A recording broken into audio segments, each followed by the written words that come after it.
is up, guys? My name is Mark Santamaria. Welcome back to the channel. Welcome back to RC Vlog.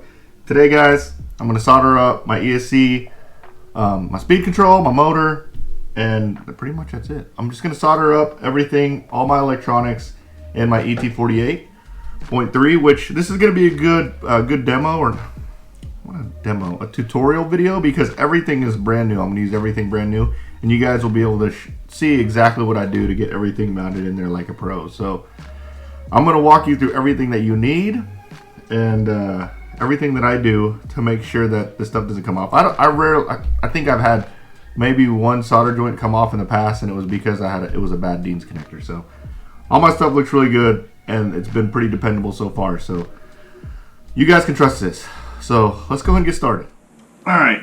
So I probably should have everything kind of bulleted and itemed out what I want to, or itemed out what I want to talk about, but I'm not. I'm going to freestyle this. So if I hang up a little bit, don't be hating. All right, don't be hating. All right. So first and foremost, you want a really good soldering iron. I use the Hakko. I don't even know what it looks like. It's the FX888, and this is the tip that you want to use. It's a chisel tip. I've seen some people use a tip where it's just pointy. I like this. This tip has always worked really well. Also, please, I mean, you can capitalize on all the out of context, but the out of context are going to be out of control in this. Anytime we do soldering video, out of context, out of control. So you want a good soldering tip, a good soldering iron. Last time I did a soldering video, someone asked me what I set my temperature at. I set it at 800. For today, I'm going to be using the ProTech 12 gauge wire. So in regards to wire sizes, probably the best would be a 10 gauge wire if you're running something as big as 6S for your battery. But I typically run a 14 gauge, believe it or not, that goes to my ESC, to my motor, and then 12 gauge that goes to my battery. On a bigger car like this, it's probably best or safest to run. Man, I don't think anything's wrong with 12 gauge wire. I'm running 12 gauge for everything. The wire that goes to the motor and the wire that goes to the battery. Your connector of choice. I am going to run the ProTech 4S. I thought about doing just the bullet connectors for my battery connector, but my e-buggy uses XT90s, so I'm going to go ahead and put XT90s on there. I can always run bullets later if I want to. Motor and ESC. The ESC I'm running is the XR8 Plus. This is the new XR8 Plus. It's got some cool red screws that mount the fan. I think that's the only thing I can tell that's new about the new XR8. And of course the Tekin 2000 kV truggy motor. So let's go and get this stuff busted open. Oh, some other stuff that you need. I use 6040 solder using some flux. I just started using flux. It kind of helps a lot. It cleans it off and it makes it basically tins a lot better with flux, also known as soldering paste. And then I have my jigs, my soldering jigs. This one's called the Jigs Are Up. I've had this one for a long time. This is cool to hold the bullets and your connectors. It's got this thing down here that can hold connectors. And then I like this because this is what I use to solder, to tin my wires. So this is really cool. So that's what I'm using here. And let's see what else we got. What else do you need? Oh, scissors. You want Lexington scissors to be able to cut your stuff. And then I need a, hold on, be right back. Dang it, guys, that always happens. I end up doing this stuff and then I couldn't find my X-Acto knife, and I literally spent about 15 minutes just looking for it. Dude, I'm super weird and anal like that. I have to know where my stuff is. I found it though. So the other thing you need is an X-Acto knife. I use one. I guess you truly don't need one, but it's easy to strip the wires with an X-Acto knife. So let's go and get this stuff open. You get a bonus video, guys. An unboxing of the Hobby Wing XR8 Plus. Oh, a couple of pointers real quick on the Techno. Whenever you mount these, it comes with these little O-rings. And basically they're used to, to handle some of the shock that goes, so your ESC plate goes on top. It handles some of the shock. So you want those O-rings in there because it's like a rubber buffer, almost like a shock absorber. I just glue those in. I glue them in, CA glue them in to this outside plastic piece and also the chassis, because if you don't glue them in, it will still work, but if you ever take your ESC out, it's a gigantic pain in the butt to get it back in there. So, alright. ESC. Ooh. Man! Look. On the box it has the red screws. Wait, you can't see it. On the box it has the red screws. I don't see any red screws there. Some BS. I got jankied. Oh, so this comes with wires. I'm not using these wires. So we're gonna have to do some magic to this switch. This is a 4-wire switch. It's kind of a big pain in the butt because you can't just put a connector on it. But I run my switch on the other side of my chassis, so this switch wire isn't long enough. But we'll worry about that in a little bit. It comes with some other stuff, wires, some heat shrink. I actually like this heat shrink because I don't buy red heat shrink. So if I ever need red heat shrink, I have it. Definitely save that fan because fans do have a tendency to go out. Here are the cables for your battery. Again, I don't use these. Again, 10. They use 10 gauge for the battery, which is what's probably typical if you're going to run up to 6S. I'm only using 12 gauge wire on mine, so I'm going to put all that stuff back in there because we don't need that. Again, save. Oh look, it even comes with wires under here. So here's some 12 gauge. 10 and 12. Oh, yeah, 10 and 12 gauge. So it comes with all different types of wires. That's nice of them to add some wires in there. I'm not using that. I'm using the best wires on the planet, the ProTech wires. Hashtag shameless plug. Let's put this aside. We don't need that. That's lame. Make sure there's nothing on the bottom. Make sure there's nothing in these boxes before you throw them away, because you always get pissed off if you ever need something out of there. So that's the XR8 Plus. Tekin T8. Let's open this up. 180-day warranty. You know, they say they have a 180-day warranty, but I can almost assure you, if you call them and say you have a problem, Tekin has got incredible technical support. So what comes in here? Oh, you get sensor wire. I don't use that sensor wire. It's a little long. Which, speaking of, that reminds me, I probably need to order more sensor wire. But here's the motor. Set these boxes aside. Dang, this thing's heavy. That's a big freaking motor right there, guys. Alright, first and foremost, very first thing I do is I am going to tin all these connectors here. So, or all the soldering posts or whatever. So I'm going to tin this, all these. Well, let me do it to the side and in the middle. There you go. This. All 5 of these posts here. And then I'm going to put some solder on these right here. So let me go and turn my soldering iron on. And I'll show you guys how to do that. Alright, soldering iron's hot. Sorry, I have to move some stuff around. I can't do my soldering iron on my left side. It's just weird. If you look, so a lot of times soldering iron wire will get twisted. You want it untwisted if you want your life to be a little bit better. So soldering iron's hot. Make sure your tip is clean. I got a wet sponge in here so you guys can see. My sponge is wet. You can hear it. It's definitely hot. Look at how clean that tip is. Insert out of context here. That's a super clean tip. We can get a little flux on it. Clean it up real good. Oh, it's all nice and shiny. That's how you want it. Cleaned. It's all nice and clean. Get my solder. Let's put some soldering.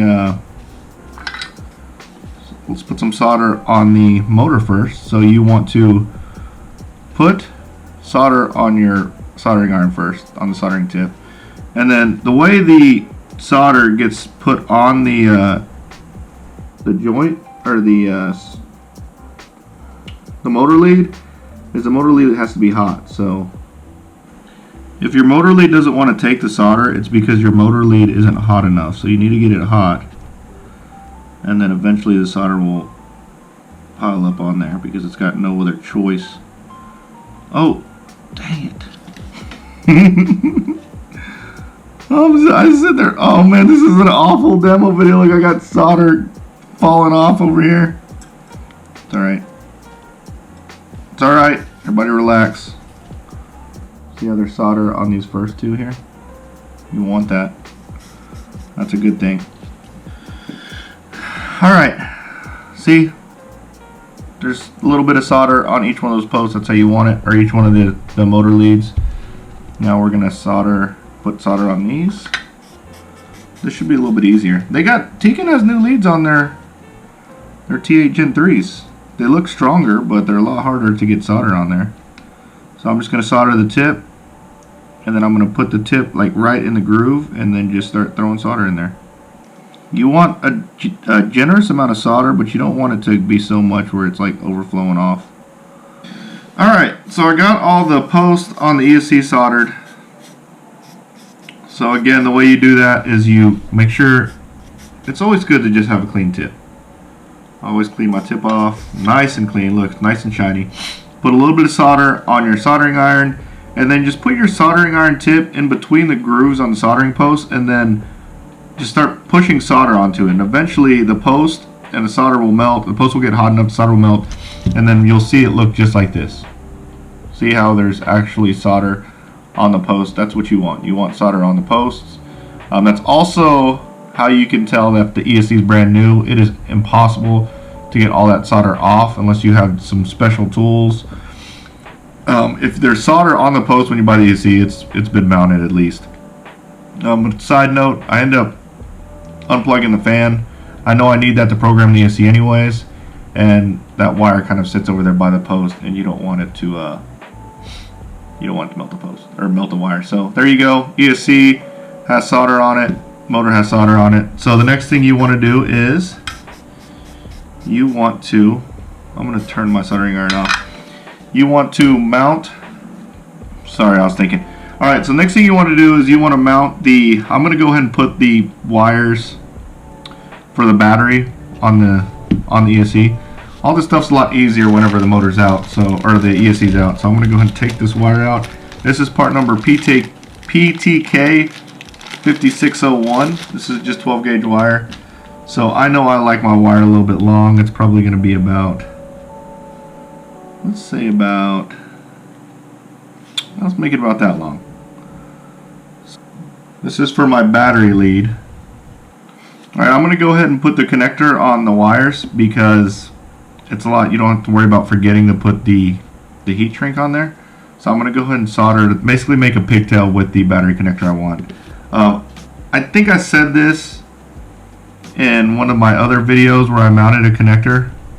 The most important part to get a nice clean, or one of the most important parts, because apparently I have a lot of important parts, to get a nice clean soldering joint is you want to tin everything, and that includes the wire. So basically I'm going to tin the wire now. And tinning the wire is basically just letting the wire soak up some solder. Oh, my soldering iron turned off. So I'm going to put a little bit of flux on each end of the wire. It helps kind of spread it evenly throughout the thing. Just a little bit of flux. Soldering iron's heating up. It's heating up real good. On the soldering iron I use, you can tell when it's done heating because the light will turn off. But I think it's ready. So you're going to put a little solder on the soldering tip, and then you're going to basically push the tin soldering iron tip on the end of the wire, and then just let the wire suck up and soak in all the solder. So I'm just lightly pushing the solder on the wire as the tip is heating the wire up. So this is where things get interesting.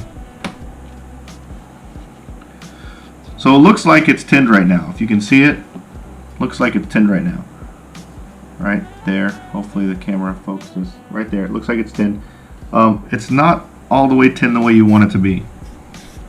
The reason I said that is a lot of times it looks nice and freshly tinned, but what you need to do is you need to tin the other side, because the other side will be completely like dry without solder.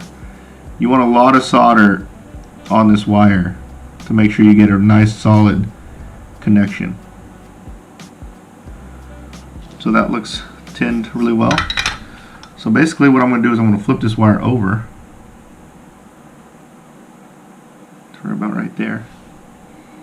I'm going to show you guys what I'm talking about. Alright, so I don't know if you can see that, but I flipped the wire over and it looks like that side of the wire is completely dried, like there's no solder on it. Moral of the story is, flip the freaking wire around and solder and tin both sides really well. So that's what I'm doing now. You want to use too much solder than not enough solder, that's for sure. So that's tinned nice and, that's got a lot, look at how much, sorry, there's a lot of smoke. Look at how much solder is on the tip of that wire. That's how you want it to look. All the way around, nice, good amount of solder on the tip of that wire. Alright, so I'm going to solder on the connector really quick. I have another video out there that tells you how to solder connectors on like a pro. I'm not going to bore you with this one, but basically put solder on both the connector and the wire and then just push them together. You'll see, it's the same concept that I'm going to do on the ESC, but I'm just going to do it with the connector real quick, so I'll be right back. I'm just going to build this pigtail. Alright, so now for probably the more difficult part of this. So I'm soldered on the connector, made basically a pigtail. The things that I look at are making sure like the wires are mounted straight. I mean, that looks like, I mean, check that out. My God, it looks professionally done. It's because it was done by a professional, guys. Duh. Alright, so you have the wire soldered. You have the post soldered. Now, you don't need any more solder here except for when you solder the tip. But basically what you're going to want to do, let's see. I want to make sure that it's going to mount and the wire is going to follow the direction I want it to mount. So I want to make sure it falls this way.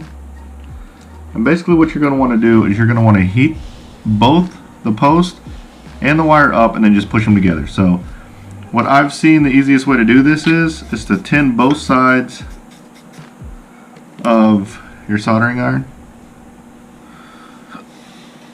So now there's a good amount of, make sure you do positive to positive, and then you're going to basically heat up the post and the wire at the same time, and then you're just going to push those suckers on there, and then you can come in from the side and heat them both up. Ah, it's hot. See, that's nasty. That's ugly. I'm going to go get my gloves because I want it to be nice and clean and it gets hot. So be right back. Alright, I got a glove. Y'all don't be hating, guys. I've got soft hands. I work behind a desk. So I'm going to clean this up. Again, anytime you put the soldering iron on there, you want some solder. So essentially, I'm just going to heat this up.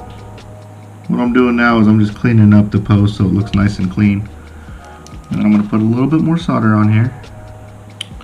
Dang it! This is why it's hard. Look, basically, look at how nasty that is now. I had it all clean. I'm going to try to clean it up. I put too much... I'm not going to say I put too much solder, because that's not the case. Alright. So, it's on there, straight. You want to make sure there's no gaps on either side, so there's no gaps. It's not as clean as I like it to be, but you can actually go across. It's definitely clean enough. I mean, it still looks pretty good. The problem is I didn't get it right the very first time, which sucks. But yeah, basically, and I'll do it on the negative post. You want to get it right the very first time you put it on there, and it's not as bad. So let me go ahead and get the negative one on there, and we'll see how this goes. All right, all mounted on there. Look. So basically, what I do, the reason why I'm using a glove, you got to heat this up long enough where whenever you push them together, you can actually feel them basically merge together. So they definitely are soldered on there really well, and then I just went around and cleaned it up with the soldering iron to try to get rid of the big clumps if there were any clumps, but it's done nicely now. So the battery part is done. Let me go ahead and do the next thing you want to do is you actually want to mount your ESC, not mount it where it's like plugged into the car and everything is actually in and ready to go, but mount it where you can see how long you need to make your A, B, and C wires. We got major problems, guys.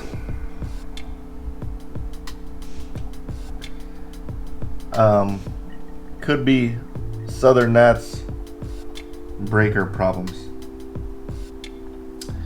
So I wanted to run the XR8 Plus with the Tekin 2000 kV motor. I don't think it's possible. Check this out.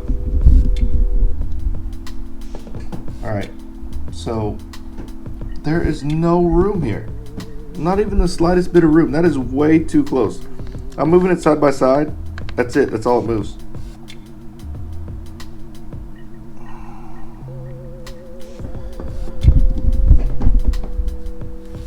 I just called Indy to see if they had an RX-8 and they don't. So, that's a major problem. Damn it. I don't know what I'm going to do. I don't know what I'm going to do. Alright. So, if you like this video, I hate you. Just joking. Smash that like button. Subscribe to my channel, turn on the notification bell. You guys will see me next time. At least y'all know how to solder. I gotta find another ESC, so there's gonna be a part 2. This is why we love the hobby, guys. Later.